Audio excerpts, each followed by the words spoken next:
After 50,000 kilometers of hard off-road trails, my transmission fluid is definitely in need of a change. And if your Subaru has any of these symptoms, erratic behavior, hard shifting, or a delay when going into drive or reverse, the fluid is the best place to get started. So today, I'm going to show you exactly how to change the automatic transmission fluid, as well as one mistake you don't want to make, especially if you have high mileage like me. And before we get started, let's cover a couple things. Some of you may be asking, what is the 4EAT? It is the 4-speed automatic that Subaru put in so many things from the late 90s to like the mid 2000s. They're all over and there's a few different variants with it. But that said, they're all similar and they all need to be serviced. Talking about service, a lot of people think automatic transmission fluid is one of those lifetime fluids. First off, there's no such thing as a lifetime fluid. Second, what we recommend is changing it every 50,000 or even a little bit less, especially if you're as hard on your car as I am. Changing it more often is going to be better than not changing it at all. Because if you don't change it, you know what's going to happen? You're eventually going to have to replace your transmission. So $80 in fluid or a $5,000 transmission, that's going to have to be up to you.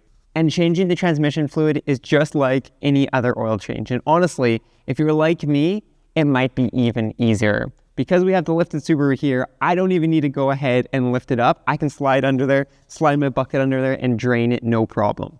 That said, we do need a few more things. So obviously, a big bucket, it's got to be at least 4 liters because that's about what you're going to be draining. The whole transmission is actually going to be about 8, but because the torque converter holds fluid and it doesn't drain, we're only going to get about 4. So you want to be able to add about 4 quarts or 4 liters in there. So a big bucket.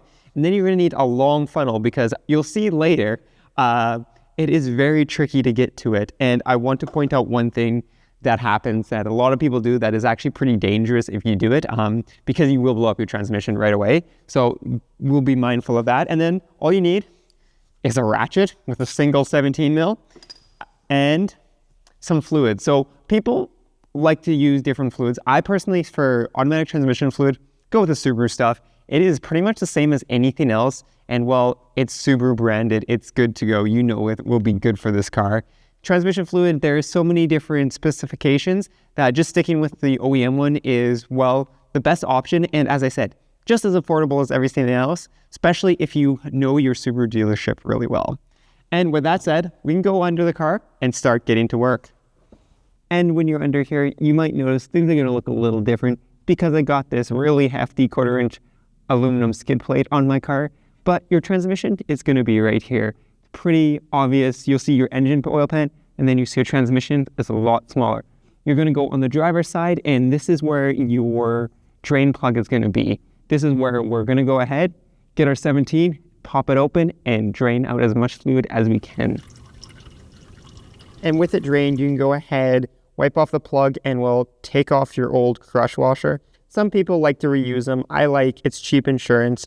It's literally a couple dollars at the dealership. Same ones as they use on the oil pan. So you can go ahead, toss a new one on there. I have so many laying around. I just use them up and then put it back in the car. Torque spec wise, there is probably a torque spec. That said, it's got a crush washer on it. So you just want to compress that guy and kind of do it good and tight. So right there is good. And I can tell that it's seated correctly, and well, we'll always double check it once we have it with new fluid in it because that will confirm that it's nice and tight. And for those that are very observant, you might notice there's a filter on this transmission. Not all 4-speed automatics have it, and it is a good place if you're doing your first transmission fluid change to go ahead and change it. I like to change it every 100,000 kilometers just because it's a little bit hard to get to with my skid plate. And changing fluid is going to be more important than changing that. But it's as simple as your oil filter, just threading it off and putting a new one on if you're going to do it. And here's the fluid. If you're new to doing automatic transmission fluids, you will now find out that the fluid is the second worst smell you can have on a car. The first worst is by far gear oil. Let me know down below if you agree, but I think gear oil is the worst. ATF is a close second. It is very pungent. That said, you can see it is very dark. It'll be better to see on a white paper towel, but look how dark it is. especially when we pour the fresh fluid in, you'll notice that this stuff is very burnt and dark. This is only with 50,000 kilometers of, well, hard driving, or not even that. I think it's about 48,000 kilometers in 2 years. So this goes to show that, well, it might be a lifetime fluid for some.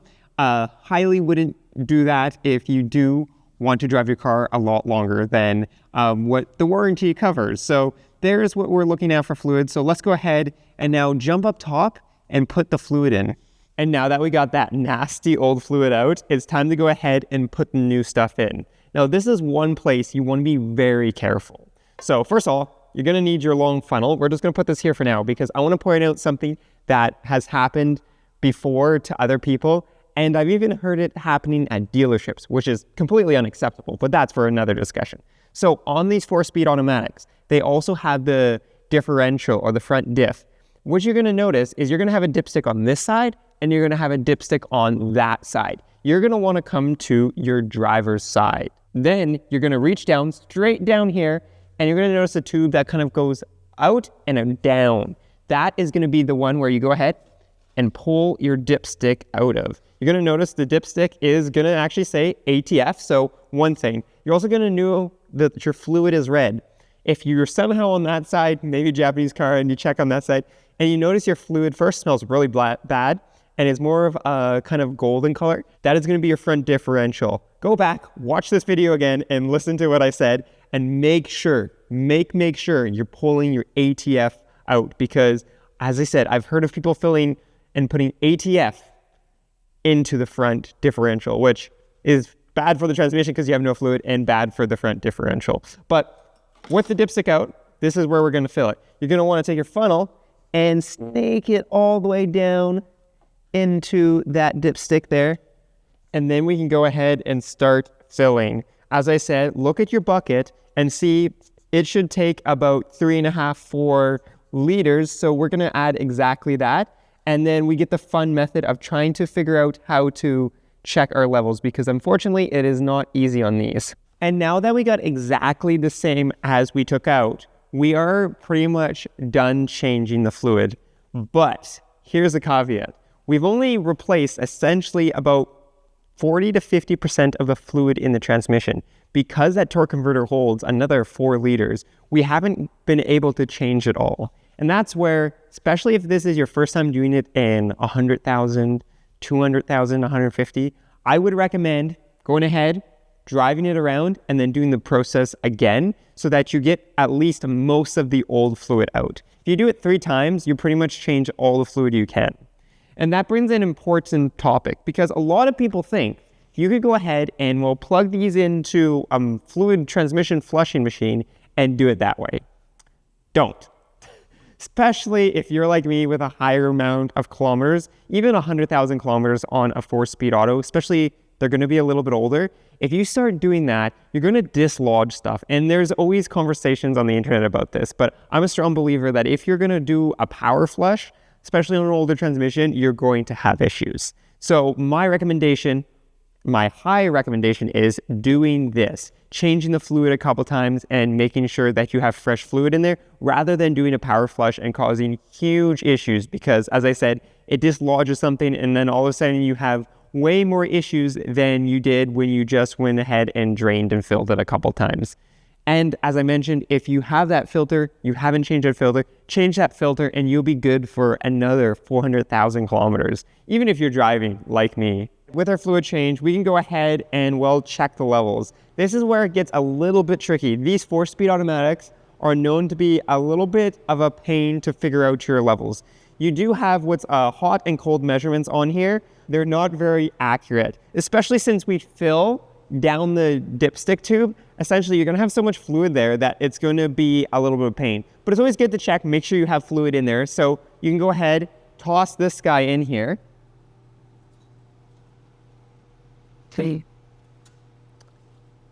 Let it sit for a second.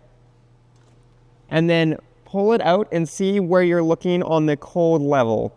So right now, it looks like we're slightly over full. But what I'm going to do is I'm going to do the proper test and run it for a second, go through all the gears, and then check again.